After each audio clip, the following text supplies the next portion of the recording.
informal aspects have evolved now that working remotely is more common. That's why I called Sean D. Long. Hello. Sean is the Dean of the College of Humanities and Social Sciences at Kennesaw State University in Georgia. He also studies virtual office politics and organizational communication. I last spoke to Sean back in 2012 when we called this practice of working from home telecommuting. So how has remote work changed since then? It's changed significantly. I think that there's been a norming or normalizing of virtual working because there's a critical mass of individuals across organizations and industries that are now working virtually. So there's an increased expectation that individuals will work on the go or remotely in some form in their day-to-day operations by virtue of the advancement in technologies over the years. One thing that's really increased is the number of gig economy workers who never see or really interact with colleagues or managers. Some people don't even see customers face to face. How has that changed the nature of remote work? With the gig economy, there is really a new organizational social contract that's taking place where there are no longer they're still certainly permanent full-time employees, but many of these employees, particularly those who telework, are now considered contract work or project-based workers. So how does that change the politics if people are not employees as much as they're considered to be independent contractors? Well, they're not necessarily involved in sort of the day-to-day office politics that one typically imagines at the water cooler within the traditional organizations. So relationships have changed. So on balance, organizations were not particularly concerned about the relational aspects of virtual or remote workers.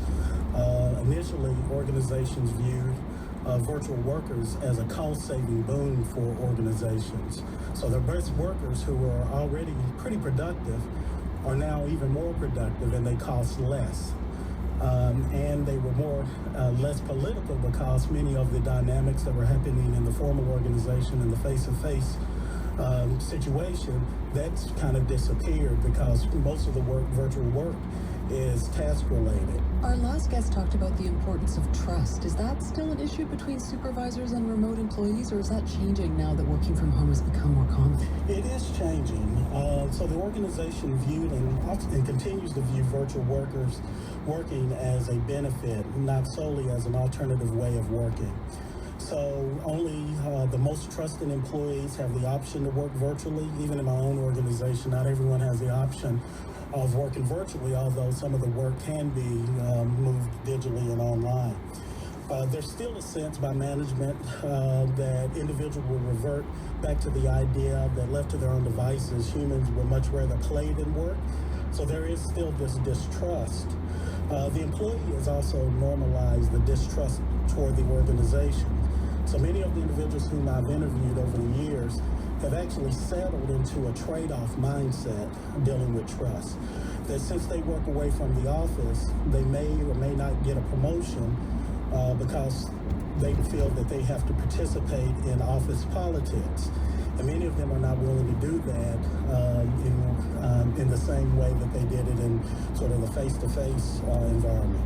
So there's distrust that the organization will promote solely based upon merit and performance rather than the political navigation. Mm-hmm. When we last talked, your research suggested that things were really not great for remote workers because they were in this bind where they tended to be overlooked. They were sort of out of sight, out of mind. But also, they were expected to be always on tap, always available 24/7. So do you think things are improving? It is improving. I think that there's been a norming of on-the-go work or remote work. The communication infrastructure is significantly improved, so there's better conferencing, so individuals will conference in on the fly. Laptops are smaller and faster, so individuals are able to be much more connected. So does that achieve that water cooler function if you're able to have these sort of, hey, let's just jump on a call for 5 minutes or something? It is. There's still the social aspect that's still missing in some ways. What I'm finding is that because of the blossoming of co-location spaces, that individuals find their social network or with individuals who also co-work, although they may not be with the same legacy organization. People still identify closely with their teams. but people still end up feeling as though that they are not necessarily fully connected within the organization, but they feel that they are connected with individuals who are working within the same co-location space, which I think is a really interesting and new dynamic that I'm investigating. So we're working on the show from our respective homes this week due to the COVID-19 situation, as are, of course, a lot of other people around the world. But there are now entire companies that don't have physical office spaces and everyone just works remotely. Do you have a sense of how remote workers at these types of companies compare to, people who are maybe a minority of workers who are working from home? Yes, I believe that one of the new normals that's taking place is that individuals are being hired in as virtual workers, whereas in the past, and I think particularly when we spoke last, there were individuals who were migrating from working at a physical location and they had to migrate to being virtual workers. So the whole socialization process is quite different. So individuals are much more used and accustomed to working remotely. I think that now several individuals who have the choice of working remotely versus working within a face-to-face environment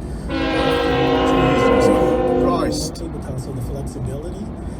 So the on-ramping for individuals who have to work virtually because of this sort of emergency is not as steep of a cliff as it would have been in the past.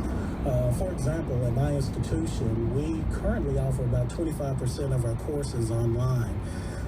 So we have many faculty who we hire in with the expectation that they will teach online courses. And in your own experience with the university, are the students okay with that, or do they miss the face-to-face interaction? I think it just depends. I think many students are now, because many of the students are digital natives, they actually prefer online in many respects, particularly during the summer. So during our summer courses, it's been pretty difficult to fill some of our face-to-face courses, but because students often opt for the online flexibility that online courses are able to provide.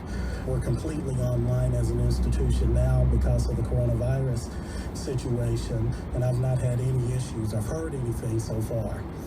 Wow, that's amazing.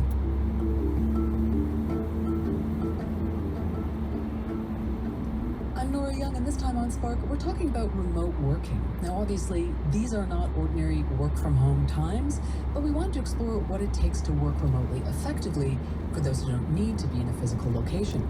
My guest right now is Sean D. Long. He's Dean of the College of Humanities and Social Sciences and Professor of Communication at Kennesaw State University in Georgia. His research focuses on the psychological aspects and the workplace politics of remote work. One of the advantages that our last guest pointed out for remote working is the ability to do sort of focus work, to devote a lot of attention to a single task without, something coming by your area and like wanting to chat with you or whatever. Is there a way to replicate that ability to have focus in an actual office environment? One of my earlier studies is that I ask individuals to take a photograph of their workspace in their homes. And the ones who that were more dissatisfied, or most dissatisfied with the teleworking arrangement, were those who did not have or carve out a particular dedicated space or time in order to do the work. Those individuals who had a dedicated time and space and different office aesthetic were more satisfied, and they felt as though that they got more accomplished than those who did not have that type of arrangement, which I thought was pretty interesting. And even those individuals who had like a small working space who really needed the social aspect, who would go to attend the coffee shops to do their work, they would often carve out their same sort of work space in the coffee shop. So they would be pretty territorial around,